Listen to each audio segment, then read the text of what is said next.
যেখানে বাংলাদেশের ভেতরে বা বাইরে যেখানে গেলে সুচিকিৎসা পাওয়া যাবে, সরকারের যে দায়িত্ব আজকের অন্তর্বর্তীকালীন সরকার সেই দায়িত্ব যাতে সঠিকভাবে পালন করে আমরা সেই প্রত্যাশা ব্যক্ত করছি।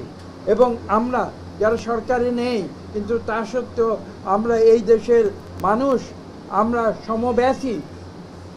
আজকে পর্যন্ত আমরা শুনেছি 33টি মূল্যবান প্রাণ চলে গিয়েছে, 35টি মূল্যবান প্রাণ চলে গিয়েছে এবং শতাধিক আহত যারা মৃত্যুর সঙ্গে পাঞ্জা লড়ছে।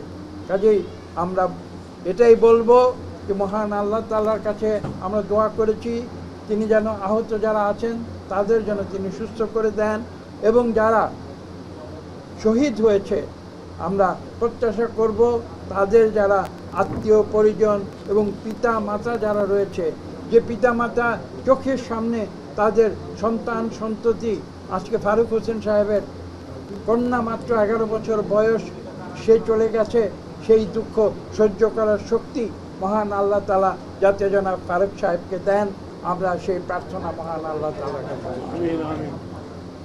আমি বক্তব্য দীর্ঘ করতে চাই না, এখানে বক্তব্য দেওয়ার সময় নয়, এখানে এমন একটি সময় যে সময় এই দেশকে আমাদের সঠিক পথে নিয়ে যেতে হবে এবং সেটাই আমাদের প্রতিজ্ঞা, সেটাই আমাদের প্রত্যাশা।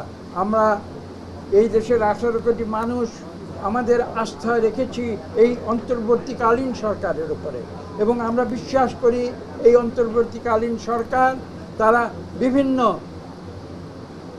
অনেক কাজে তারা জড়িয়ে পড়েছে, সেই বাহুল্য কাজে না গিয়ে তারা যেন সত্যিকারভাবে যেই সময়টুকু তারা এই দেশের দায়িত্বে রয়েছে সেই সময়টুকু তারা যেন দেশের মানুষের কল্যাণে ব্যয় করে, এবং তারা যত দ্রুত সম্ভব অত্যাবশ্যকীয় সংস্কার সম্পাদন করে তারা যেন এই দেশে একটি সুষ্ঠু নিরপেক্ষ নির্বাচন দেয়, যাতে করে এই দেশে সত্যিকার জনপ্রতিনিধি। আপনারা দেখেছেন বিগত 3টি নির্বাচনে জনগণের ভুয়া প্রতিনিধিরা এই দেশ পরিচালনা করেছে, একটি স্বৈরাচারী শাসন কায়েম করেছিল।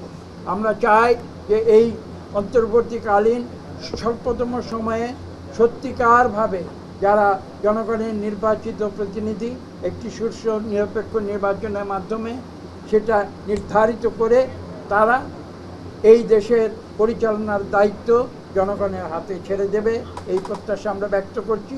এবং আপনারা জানেন যে যখন একটি সরকার জনগণের সত্যিকারের প্রতিনিধি দ্বারা গঠিত হয় তখনই কিন্তু তারা জনগণের কাছে জবাবদিহি করতে বাধ্য থাকে, এবং আজকে এই দুর্ঘটনার জন্য আমরা কাউকে দায়ী করতে চাই না, এটা আমাদের উদ্দেশ্য নয়।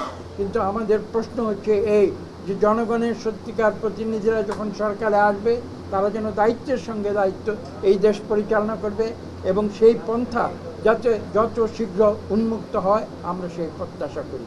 এবং এখানে একটি বিষয় স্পষ্ট বুঝতে হবে যে জনগণের সরকার যখন দায়িত্ব নেবে তখন কিন্তু তারা সচেতনভাবে কাজ করে যাবে, কেননা তারা জানে তাদের জবাবদিহি করতে হবে।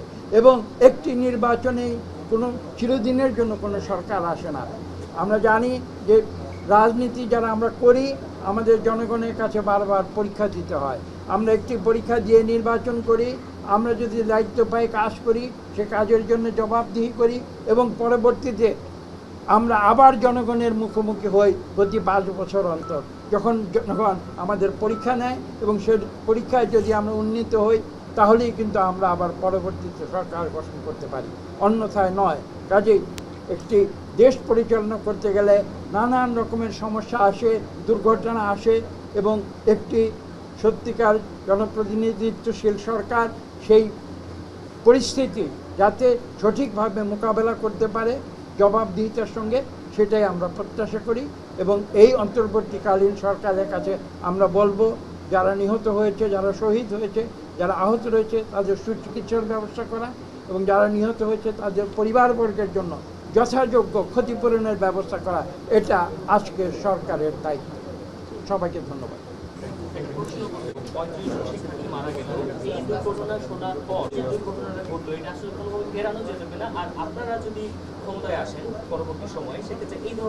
দিয়েছি আমরা একটি সভার ভেতরে ছিলাম যখন এই খবরটি আমাদের কানে আসে, এবং আমাদের চেয়ারপারসন সুদূর লন্ডন থেকে আমি বলেছি তিনি মনিটর করছিলেন এবং তিনি আমাদের জানিয়েছিলেন এবং নির্দেশ দেওয়া হয় যাতে আমরা যেভাবে পারি তারা সহায়তা করি দুর্ঘটনা কবলিত যারা নিহত আহত সেই যে সমস্যা সেই যে একটি ক্রান্তিকালীন অবস্থা সৃষ্টি হয়েছিল সেদিন সেই অবস্থা মোকাবেলা করার জন্য আমরা সবাই ছুটে যাই, এটা আপনারা অবহিত রয়েছেন। এবং আমাদের যে মানসিক অবস্থা আপনারা দেখতে পাচ্ছেন, পিতা একজন দুঃখী পিতা তিনি কিভাবে কান্নায় ভেঙে পড়েছেন একটু আগে আপনারা সেটা লক্ষ্য করেছেন। আমরা সেই বেদনার অংশীদার, আমরা তার সেই দুঃখের ভাগিদার। আমরা চাই তার কষ্ট যদি আমরা অংশীদার হতে পারি তাহলে তার কষ্ট কিছুটা লাঘব হবে। এবং শুধু তাই নয়, আপনার প্রশ্নের দ্বিতীয় অংশে যেটা বলেছেন যে একটি সঠিক জবাবদিহিমূলক যদি একটি প্রশাসন থাকে, দেশে একটি সরকার থাকে, গণতান্ত্রিক একটি সরকার থাকে, আমি স্পষ্ট করে বলেছি তখনই কিন্তু তারা জাতির কাছে তাদের কাজের জন্য জবাবদিহি করতে বাধ্য থাকে। এবং সেই কারণেই কিন্তু আমরা চাই যে যত দ্রুত সম্ভব একটি দায়িত্বশীল জনপ্রতিনিধিত্বমূলক সরকার একটি সুষ্ঠু নির্বাচন মাধ্যমে এবং নিরপেক্ষ নির্বাচনের মাধ্যমে যাতে এই দেশ পরিচালনার দায়িত্ব গ্রহণ করে। এবং আমরা বিশ্বাস করি যখন একটি নিয়মিত গণতান্ত্রিক জবাবদিহিমূলক সরকার বাংলাদেশে আসবে, তাদের যে দায়িত্বশীল কাজ সেই কাজের মাধ্যমে এই ধরনের দুর্ঘটনা আমরা কমিয়ে আনতে পারবো, সেই বিশ্বাস আমাদের আছে। এখানে আমাদের সঙ্গে রয়েছেন আমাদের রফিক সাহেব, যুগ্ম আহ্বায়ক, তার কন্যা, তিনিও তার কন্যাকে হারিয়েছেন এবং সেই আমরা নিজেরাও বহন করছি। আমরা তাকে সান্ত্বনা জানাই এবং আমরা এই প্রত্যাশা করি কোনো পিতা মাতা যেন বাংলাদেশে আর ভবিষ্যতে এ ধরনের একটি গাফিলতামূলক দুর্ঘটনায় তাদের সন্তানকে যেন না হারায়।